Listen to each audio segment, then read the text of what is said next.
大家好，我们是蛙家。厨房收纳的老鼠屎经常是这一堆乱糟糟的塑胶袋。今天介绍8个收纳妙招，加6种塑胶袋折法，让小地方重新整齐清爽。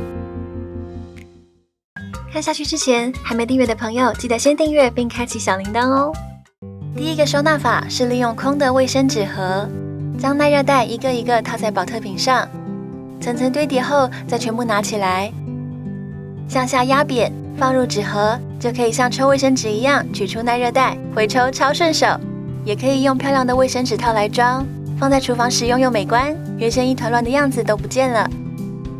保特瓶也可以收纳塑胶袋，把保特瓶的底部割开，如果担心割手，边缘可以用砂纸磨过，将塑胶袋放入瓶中，放入时塑胶袋的把手互勾，一个勾一个，将瓶子固定在墙上，就可以轻松抽取塑胶袋。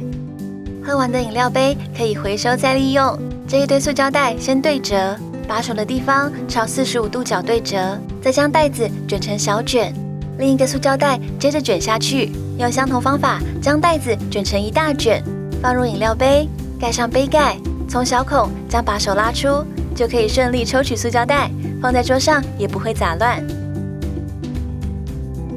滑滑的耐热袋，很多人推荐用这款抽取式收纳盒来收，虾皮就买得到，有 S、M、L 3种尺寸，都是铜板商品，沿着折痕折好，放入支撑板跟耐热袋，就可以从中间开口抽出来，还可以写字或贴标签，不管是耐热袋、保鲜袋、垃圾袋，一目了然，超整齐。最大的可以装2斤的耐热袋，如果要装大的垃圾袋，可以对折成可抽出的大小。用附赠的魔鬼粘双面胶，还可以粘在厨房角落，顺手抽，立即用，整齐又实用。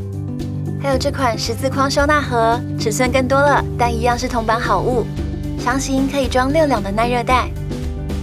特长款可以装半斤的，稍微对折放进去，盖上盖子，一样可以抽取，超方便。小号方款可以收小夹链袋，或是常见的调味料酱包、橡皮筋等小物，也可以收化妆棉，推荐给大家。手作也可以达到相同效果。我们用常见的透明资料夹，在这边隔一个开口，不同尺寸的耐热袋对折放入，就可以立放在 L 型文件盒中，用标签贴纸注记尺寸，想用哪个袋子直接抽取就好，解决了袋子滑滑软软的问题。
缩小折叠再收纳，了解自己的使用习惯，用对收纳好物跟妙招，厨房收纳问题其实是有很多解法的。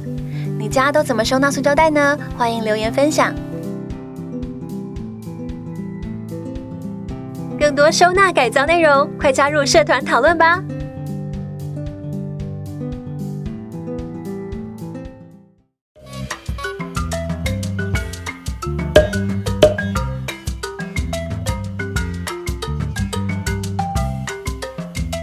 最后记得按赞、订阅并开启小铃铛，锁定蛙家每周3更新，带给你一则让生活更美好的优质内容哦。